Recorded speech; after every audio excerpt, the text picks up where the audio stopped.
Tom, welcome. I'm glad you are here. It's Yeah, nice when we have the author. it'd be a long conversation without me. Exactly. Great. So, I think, a couple of things that I really struck me about the book, and this is one that I didn't put in the questions, but I love this feature, and I wish I had thought about this when we did our book. There are little QR codes all the way through the book that lead to um, I don't know where they videos. go. Who knows? They Exactly. just kind of showed up. I wish we had thought of that well, in our defense, our book was pre-COVID and yours was post-COVID. So I think those little technological improvements have changed publishing, in a way that really kind of hybridizes the whole thing. But that's kind of fun. Yeah, I think I got it from Alex Hormozy. Had seen a couple of a couple of his books. Had the same idea, and no, it was a lot of fun writing the book. I guess that's probably not the right way to put it. It was very labor intensive, but I'm also a ready fire aim kind of person. So a friend of mine, shout out Jenny, she was writing her book and she's been writing it for about 2 years. And I was like, all right, I want to write a book, and I did it in like 6 months or so, just because I was in a zone to go for it. But she's launching her book now, and she did everything the right way, and I did everything just a way to get it out, right? Yeah. And so there's definitely things I wish I could have done better, but for me, it was about getting the content out there just so that we could have the product.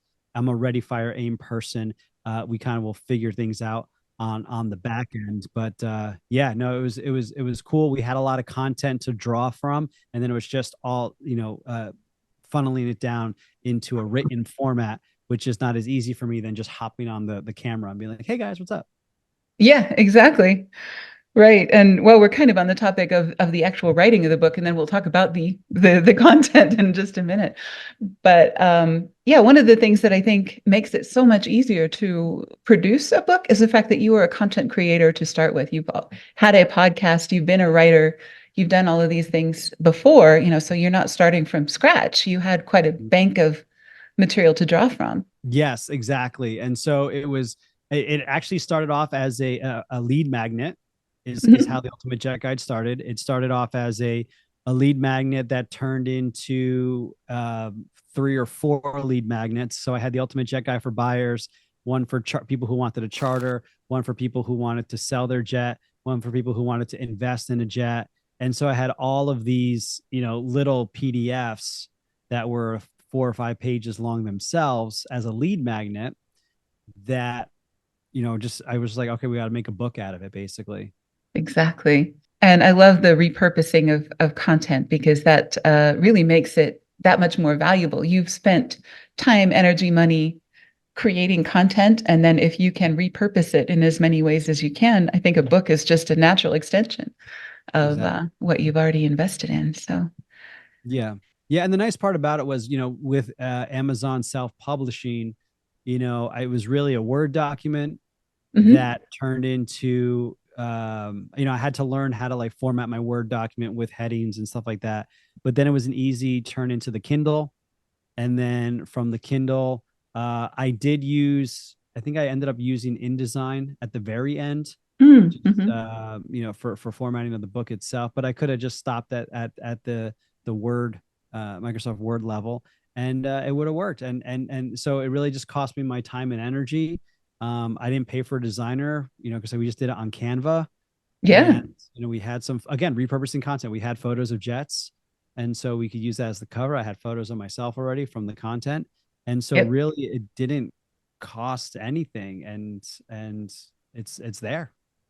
Right. So Amazing. that's interesting. So you didn't work with a ghostwriter or publisher, typeset, any of this stuff. You just self-published through Amazon. Yeah. Yeah.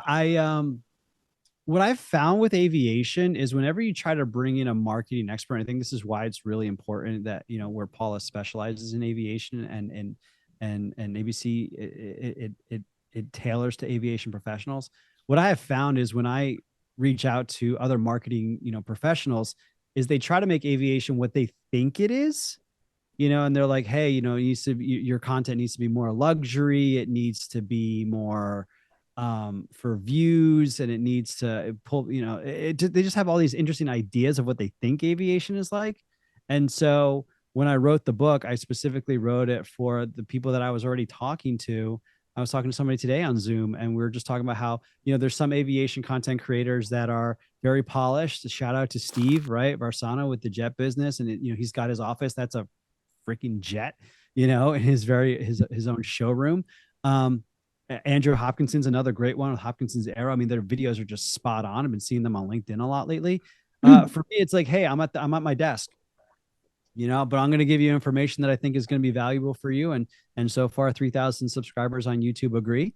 And, 30 people or 50 people, whatever it is, who bought the book, agree with that as well. But, yeah, I think the self-publishing route was important because it allowed me to just kind of stay true to what that brand has been, and deliver the content that I thought was going to be valuable to people I've already been talking to.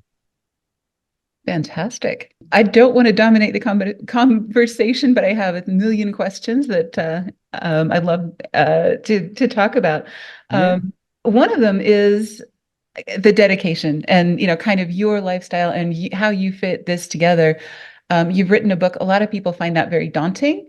They also find the lifestyle of being a broker very daunting, simply because of the amount of time that it takes to take care of clients in the manner in which they would like to become accustomed to. And all of that takes a lot of time. But how do you manage to get all that done? And I know you do a lot of things with like batching and other things. Maybe you can share some of that, and also your motivation and how you fit in your family, because you've got 5 kids.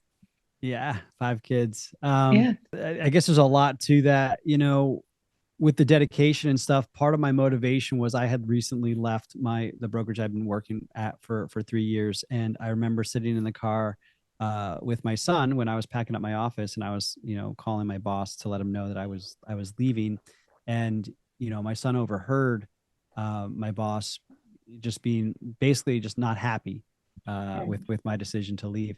And I remember looking over at my son, and I said, hey, just, and he was getting upset. My son was getting upset because he was hearing, somebody, not be happy at his dad. And he was just like that, I'm really sad. I'm like, hey, listen, dude, like, don't worry about it. Just watch me, And so that motivation of just remembering like, hey, watch me, what I'm going to be doing. That kind of was the impetus to get it done. And so I think that was huge. And that kind of spurs me on, my family and my faith, they spur me on, and just in general. And then as far as just balancing everything, I mean, I try to be as flexible as possible. And that goes both ways. So my family, my job is flexible so that I can stop around 3:30 every day, and I can take my kid to soccer practice. But then when I'm waiting there at soccer practice and I'm talking to a client, I'll tell them like, hey, I'm just picking up the kids from soccer practice. So it goes both ways. It's not like just the family has to be flexible with, hey, I have a job, but also the job has to be flexible with, hey, I got a family. And so I think that kind of helps maintain a little bit of balance on both worlds. And I would say for the most part, everyone's been pretty, on both sides, have been pretty open to that. Right. That is true. And I think that's been a lot more the case, I guess, in the last 5 years, since COVID and so on.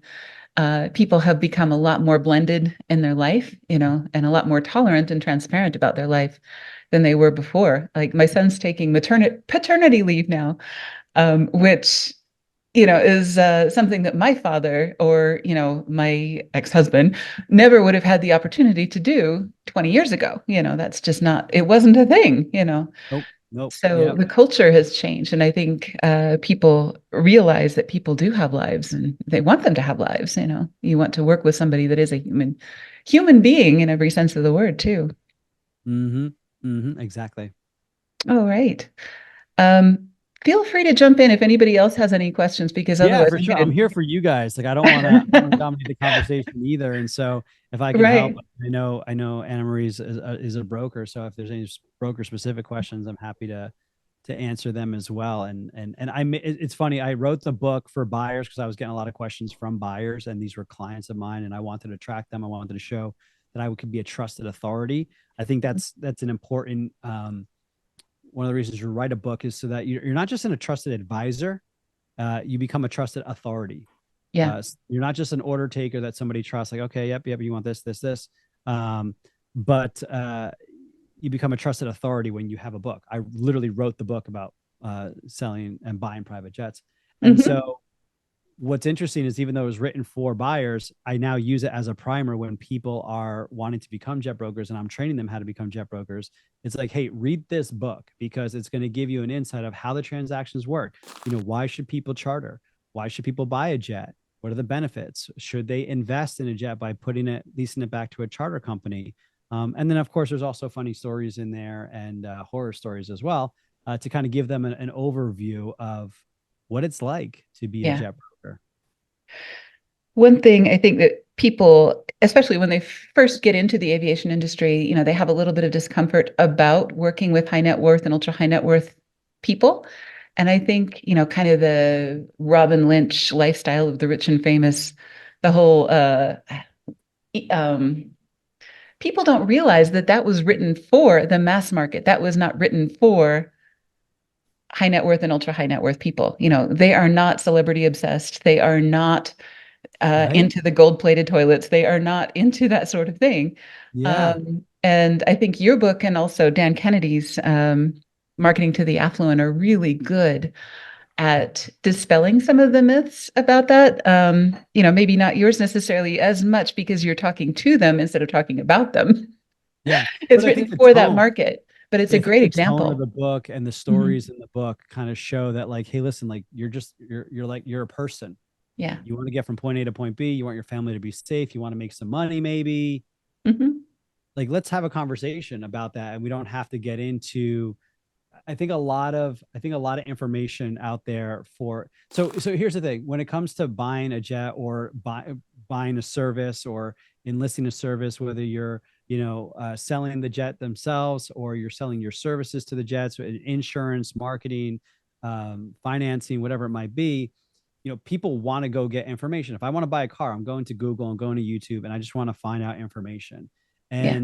And so basically what the book was, and it was a marketing opportunity for me to be there when someone's looking for a book and to put my voice into their ear when they're doing it. And some people like to do that via YouTube, so they find my YouTube channel. Some people like to read about it, so they buy the book and then they get my tone. And a lot of the tone that's out there, at least when I was becoming a broker and trying to learn about this, it was very technical. It was very industry specific. So I was learning about the thrust of the engines, and I was learning about the avionics and the model and the part numbers, and I was learning about the lift and the drag and the this and the that, and like that didn't really help me sell the jet. Like I needed to just talk to like people don't care about that. Like, oh, tell me the thrust on the engine. And I'm not a gearhead myself. I'll geek out on things like computers. This morning I was geeking out on I needed my keyboard died. My Apple Magic keyboard died. And I was looking at keyboards and I was geeking out on mechanical keyboards and how you can change the caps on them and stuff like that, and how they have different, feelings and sounds and stuff. Like I was like ASMRing the keyboards this morning. And that probably people were like, that's crazy. And what I was finding is a lot of the jet buyers, they didn't need the gearhead explanation about jets. They just needed like, hey, tell me what it does. How far does it go? How fast does it go? How much does it cost? How many people can it take? Boom, let's have that conversation. So my entire brand as a broker and the tone of the book Hmm. was just to be very down to earth. Hey man, tell me what's your mission? Like, let's go. Let me tell you a funny story about a guy who's a pain in the butt in the book, who's one of my dear friends. He's a client, and he gets a kick out of every time I remind him, hey dude, I wrote about you in the book. You were the pain in the butt on page 4. He Hmm. loves that. So yeah, and I would just kind of encourage people that when you're doing your marketing for aviation, don't feel like you have to do what the industry does. Be yourself. So that Yeah. way you stand out and people Hmm. actually remember you, and not just like, oh yeah, he's another guy who was talking about, how far the jet goes in nautical miles. I don't even know what a nautical mile is. Isn't that like yachts? I don't understand. Hmm. Why would I care about nautical? Yeah, exactly. So Right. No, that's funny. And I think the marketing principle is you don't sell the drill, you sell the hole, right? So yeah, you are yeah, not selling the plane, you're selling a transportation option. to most of these people, that's what it is. They're not, Ooh, what yeah. is the word? They're not like us, that we're in love with airplanes for themselves. They just need a transportation option that's better, more private, more convenient, all of those things than anything else, right? I love that. Don't sell the drill, sell the hole. Um, I can't take credit for that. I think that was a Zig Ziglar thing from, no, but what's interesting is about is yeah, I'm juxtaposing that to what I was taught in aviation was sell the sizzle, not the not the steak. steak. Oh, And I think I think that'd be a really interesting, not to nerd out on marketing because we can do that as well. But I think that's an interesting um, challenge between like, okay, what do you do? Do you sell the yeah. sizzle, not the steak? Do you sell the hole, not the drill? I like the hole, not the drill better. And my favorite axiom that I learned when I was working at another brokerage was sell how you want to be sold to. Yeah. So I was struggling when I first started because I was trying to sell like frankly like Grant Cardone 10x like auto car salesman, which to be clear, I made a lot of money based on those of his framework and his training, and I recommend it to people. Mhm. But Yeah. I was trying to put a square peg in a round hole, and I found a little bit of success, but I found even more success when I started to tailor that to sell how you want to be sold to. And I didn't want to dance around, hey, how's the weather? Because my the very first thing my manager told me was don't talk about the airplane. Like, what are you talking about? I'm calling them to list their airplane. How do I not talk about the airplane? Like I talk about anything else. I'm like, that doesn't make any sense. So when he said sell you sold to him, like, listen, the reason why I'm calling is I want to sell your jet, man. Listen, I know you get calls all the time. I'm not here to waste your time. Just hoping I might catch you at the right time. Would you be Mhm. opposed to a 60-second conversation about what the market's doing right now? And then I started to find success when I just kind of backed off and treated people how I wanted to be treated. And I knew that not everybody was going to want to do business with me Yeah. because your vibe attracts your tribe. So some people want you to talk about the weather and the local sports team. Um, I'm not, And that's there are plenty of brokers who can sell to them plenty too. of brokers that can do that. Yep. Right. I know when I started, I was trying to be Dan Kennedy and I really, really sucked at it. Oh, geez.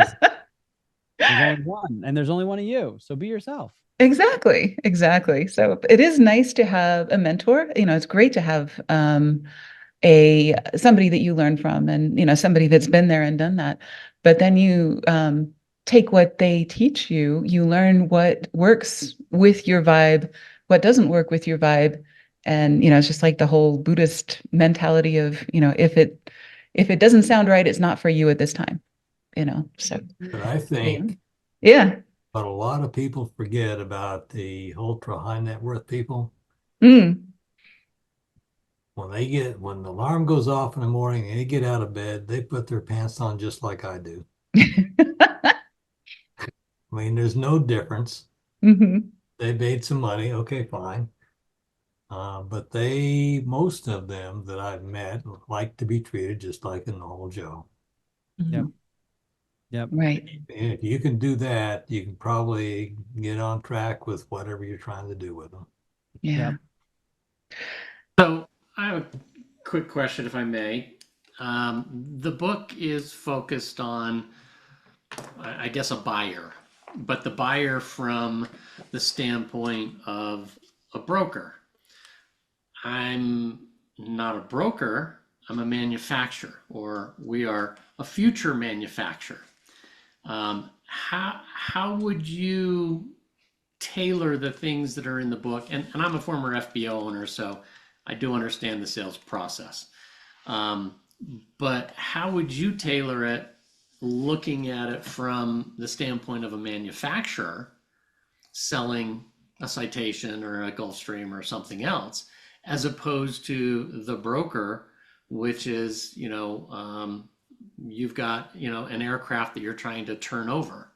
So is the question, how do you write a book and No, tailor that as a manufacturer and tailor it? Or is no. how do you take the principles from the book?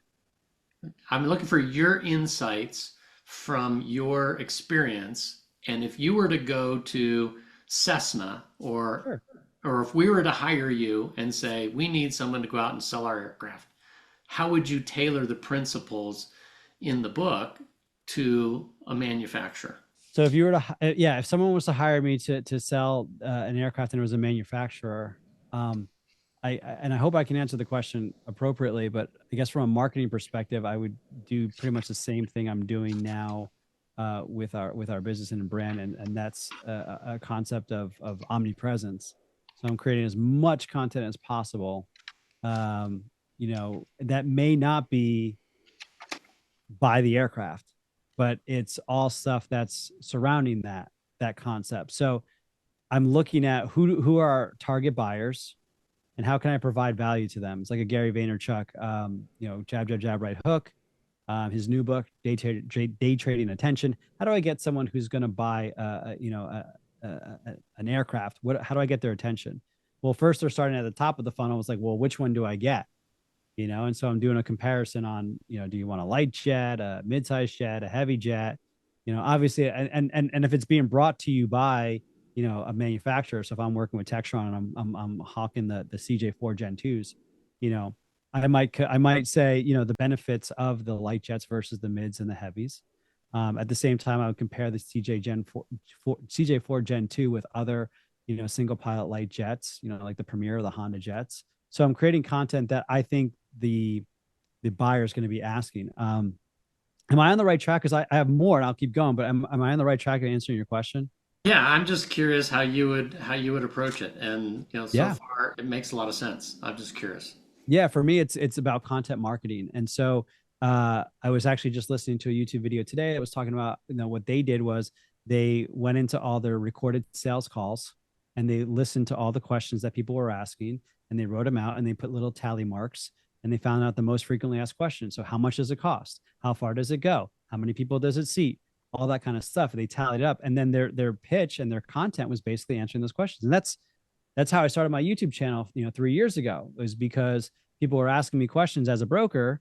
And I was like, well, let me just make a video about it. And then I'll send it to them in an email after I talk to them. So that after they talk to me, even though they talked to 5 other brokers today when they were trying to buy a citation, I'm the only one that sent them my YouTube channel.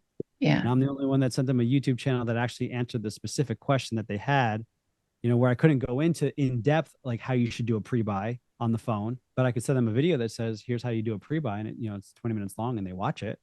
So for me, the main strategy is content marketing by answering the questions that they're having, that they're expressing. And then as you kind of do more and more of that, the questions that they don't even know to ask. Yeah.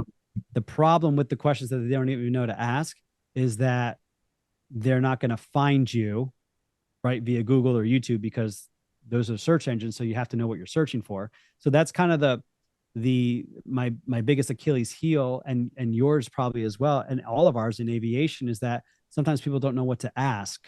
And so you're competing for attention, but they don't know even how to ask Google how to find you. So you're trying to tell them about this amazing, manufactured aircraft that's coming out soon, but they don't even know to ask about it. So you have to think of ways to re-engineer. Well, how do I get them here? Well, I could talk high level about how to choose the right jet, which they're typing in, how do I choose the right jet? And then, how do I choose the right electric jet? I don't know if yours is an electric jet, but you know what I mean? Like you can kind of funnel it down to where they do find you. And so it's a both end approach. You're trying to reach up to those that are that you can help, but they don't know how to find you. And then at the same time, the people that are already talking to you and giving you questions, you're providing them even more value so that you're sticking out, so that they get attached to you. And last thing, sorry, I know it's a lot, but I like to geek out. If I do geek out about anything, it's marketing stuff. If you can attach it to a person, I think there's a tremendous value there. I've never had very much luck with getting people to attracted to a brand like Jet Life Aero. Like it could be Jet Life Aero, but I think a big thing is they're attached to me. Like, hey, I'm Tom, and this is what we're doing right now. So I think from a manufacturer, there's going to be that tension where, yes, you want to push the manufacturer. At the same time, though, I think there's value if you can have a consistent brand with a consistent person involved in the marketing. So even if it's the same person every single time, but they're always, pushing. But yeah, if they're always pushing TBT Aero, that person, that's why you see personal brands, blow up more than, a company, especially in aviation. Yeah, Interesting. Thanks. absolutely. Anna Marie and Roman, I know you guys are both selling to some of the same people, or at least, have an interest in that. So I wanted to hold some space for you guys to ask questions if you had any. Sure. Yeah, I'll chime in. I don't want to start off with the big high net worth jets because more of my knowledge just from the magazine and my flight training is GA, and I Mhm. want to get into GA. The cover I'm working with for this month for this magazine, I'd love to work for them as an independent broker, contractor, whatever. I don't know if they have room. They said they were looking for somebody in California. So this is really an interesting spot in my entrepreneurial journey and my career in aviation. I was just wondering what advice you might have for somebody who's getting started on their own. Is it better to find, how do you find a mentor? Just any kind of advice you can give a beginner, I'd appreciate it. Well, yeah, I think it's really important to find a mentor in a community that you can connect with. And unfortunately, there's really not much out there. You can join organizations like MBAA, especially their YoPro program. GLADA is another great program, the Global Licensed Aircraft Dealer Association, but that's $3,500 a year. You might not be in a position to swing that right away. I wasn't when I first started out, but there's been a lot of value since I've joined them. If I can be so bold, I mean, that's why we created the Circle community within Jet Life Aero. So anybody can join that. You just go to circle.jetlifeaero.com, and it's literally just like the ABC Circle group. It's a community of aspiring and veteran brokers, and we have on there discussion threads where you can ask questions as you're going through a deal. Hey, like something turned up at pre-buy. Like, what do you guys think about this? And you can have a community of brokers. I mean, there's about 60 or 70 people in there right now that can contribute. And we also have free training in there as well. I go live once a week on there, and so I would encourage you to find a mentor, find an online community. I would selfishly recommend circle.jetlifeaero.com. And is that free? I'm sorry to interrupt, Yeah, Tom. that's free. That's Okay, 100% free. There's different fantastic. tiers. Yeah. If you wanted daily coaching, and if you wanted that, we have like a little, we're launching in April, like a little tiny marketplace within there so people can post their listings and what they're looking for. Mhm. There's other resources, and there's a bigger library of archive training in there that'll be a subscription. And then of course it goes into the course and all that kind of stuff. But Of course. no, Anna Marie, I think the biggest thing is just try to talk with people that are kind of in a similar position. I know it can kind of feel lonely when you're getting started, because sometimes I feel like, and I remember this when I first started on my own, like you either don't want to bother someone because you see them, they're busy and successful, so you're nervous to reach out to them. And I found most of the time, if I did reach out, like they were cool, they actually enjoy talking with you. Or you feel like you're so just drowning about amongst other things, you don't have time to kind of reach out to ask for the help. But at the end of the day, like we need the encouragement. And I'll be honest, for me, like sometimes LinkedIn is difficult for me to go into, because I see, since I'm friends with so many brokers and stuff, it's like sold, listed. And I'm just like, crap, like this is not a good place for me. But Oh, wow. I think just kind of reaching out and knowing what kind of help you need, and being coachable about it. Like people will help you if you come to them with a genuine problem. If you just come with them and say, I need help, and they're like, okay, like what do you need? And you're like, I don't know. I'm struggling. Be Like, specific. Yeah. yeah, be Mhm. specific. And don't be afraid to ask for help for deals. Like, hey, Mr. Lawyer person, can you help me with this APA? And they'll be honest. They'll say yes, or they'll say no. And, you know, I'd love to be a resource as much as I can for you, Anna Marie, because,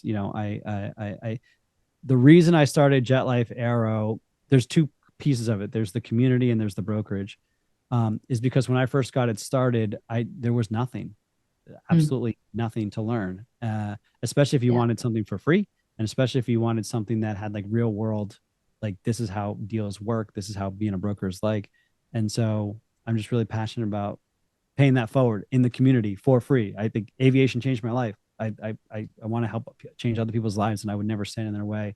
through a paywall. Yeah, I love what you're doing. And I just wanted to say when Keith started, and I've known Keith a long time because like I said, he knew my dad. He was one of our first advertisers. He wanted to create the McDonald's of aircraft brokers. He wanted to create a franchise system and get people to come in and have both sources of revenue from the franchise and from the sales of aircraft.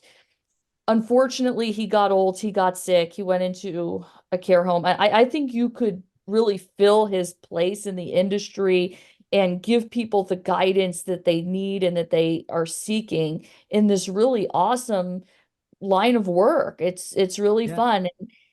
I think his materials, they were great for the 90s and the 2000s, but now in the world with social media and all these other platforms, we need somebody who's more well versed in that. And I just think you could be a great partner for USA Aircraft Brokers, and I'm really looking forward to reading your book in full. I've already kind of touched on some of the stuff, but really sitting down and reading it in full and working with you in the future. So thank I you. appreciate that. Yeah, thanks for having me. I appreciate it. Roman, did you have any questions? I wanted to make sure that you had the opportunity as well. Yeah, thank you, Paula. Hi, Tom. Yeah, I have a question. Tom, I like your book because of the language. It's simple, and at the same time, it's very entertaining as far as, the way you use your language to really deliver the information, and the style of delivery of information is great. Those examples being on the flight and watching Legally Blonde movie, that's so bright and sharp example. uh it's authentic, So and many at the same, judgmental eyes. I was like, what? What? Come on. Like, yeah, and at the same time it's vulnerable. So those things are really, the signs of that, you're just using your talent to describe situation, not just facts or your experience, but really kind of opening up the situation where people is really attracted to and entertained, and keep reading. So I just cannot stop reading your book as I started. I'm going in big chunks, through the book. I guess I have a couple of questions about it. So um, with working with clients, what do you think? Do you have enough? There like more questions that you think would be enough for something else for you to create, as far as another book, or maybe more content on things that you observe your clients are asking you about? And another part of the question is, again, working with your clients, do you see like things that there is a also areas that they don't know what they don't know, so you can see that and maybe create some more content. yeah, I mean, those are great questions, and it's questions that everybody needs to be asking themselves, right? Especially when it comes to marketing and aviation. Like, what are the questions that people don't know to ask, but I'm asking them on a regular basis, and it kind of is a game changer. As well as, how can I add more value, right? And so I guess I would say a couple of things. Number one, the next book that I'm going to write is going to be for brokers. And it's going to be, and I think I'm going to call it Ready, Fire, Aim, the ultimate jet guide for brokers, because that's kind of how I've operated. It's ready, fire, and then aim, as opposed to like ready, aim, aim, fire, or my wife's like ready, aim, aim, aim. Are we still doing this? What's going on? Okay, fire. For me, my journey in aviation was ready, fire, aim. I just told my wife one day, hey, I'm going to be a jet broker, and it's like, okay, here we go. So that'll be my next book, because I think there's a lot of value to training brokers, and I think there's value for buyers to understand it from a broker's perspective, but it'll be mostly targeted towards brokers. So I guess a principle to draw from that would be, you have your core clients, for me, the buyers, they're the ones that keep the lights on, but what are other audiences that might benefit from your experience? And maybe it's indirectly or it's directly. Can you have another stream of income or another revenue flow by serving another audience, an adjacent audience? So that's kind of the way I'm looking at it from the marketing perspective. And then things that they don't know that they don't know, it would be more content on how to make money with a jet. And so my biggest clicks and my highest views are for how to make money with a private jet. So how do you buy a jet? How do you lease it over to a charter company and generate revenue? How do you break that down? What are the things you need to be aware of? Those are kind of the content I probably should make more about because it's the one that people click on the most. That's another great thing about having content out there is that you get all these statistics of what do people really resonate with? What do they leave the most comments or have the most questions or resonate with the most? And it's not what you think it's going to be. It's almost never what you think it's going to be. Some of the silliest videos, in my opinion, I'm like, should we even do a video about this? Because it's such a silly question. But those end up being our most popular videos or blog posts. I don't know if you've seen the same thing, but if you're surprised sometimes by. Yeah, and I've also kind of taken a different approach to the numbers. Yeah. And what I mean by that is I was able to get on Ask Gary V on his show. I think it was TV Yeah. a few months ago. And I basically asked him like, hey, a lot of marketing professionals are telling me I should make videos of celebrity jets, of, fancy stuff, luxury, yada, yada, yada. But like, even though it gets more views, the views are not qualified. Like Yeah. there are people who just like to look at jets and they'll never be able to afford one. Mhm. So, should I chase the views and make that kind of content, or should I make content for people that I know I'm having these conversations with on a daily basis that maybe only gets 200 views? Yeah. And Gary was just, very much like, dude, forget those the professionals. Like, you got to do what's best for your audience, basically. Yeah. And so, I've changed the data that I watch, and it's not so much the views, but time, like duration, average view duration. Mhm. So I think that's an interesting principle to, like, yes, to collect data and to use data to make decisions, but then don't be afraid to look at different data points and figure out what is success to you. Yeah. So for us and my marketing team, success is not necessarily views. Is our average duration going up? Mhm. Is our click through going up? Yeah. And so, yeah, that's how we've started to like look at numbers a little bit differently. Smart. Yeah, we get a lot more engagement on Instagram as an example, but we get Yeah. most of our customers from LinkedIn Right. and Yeah. YouTube. Platforms So, too. Yeah. right, exactly. So, but our numbers on LinkedIn don't look nearly as good as our numbers on Instagram. So we know that there's more people over here, but these are the ones that are qualified. So these are the ones that we're going to spend the time on, and we write everything for the platform that we get the most customers from. Mhm. Mhm. Yeah. And there's no dashboard that'll tell you where your customers come from. You have to ask them, how did you find us? Right. Roman, did that answer your question? I didn't mean to jump on your Yeah, coattails there. yeah, absolutely. Thanks, Tom. Thanks, Paula. It's a pleasure to be with you today. Excellent. Great. Well, any famous last words? Anybody have any other questions, comments, anything else for Tom before we wrap it up for the day? Thanks very much for your time. Very interesting. It's always fun to see process and procedure as well.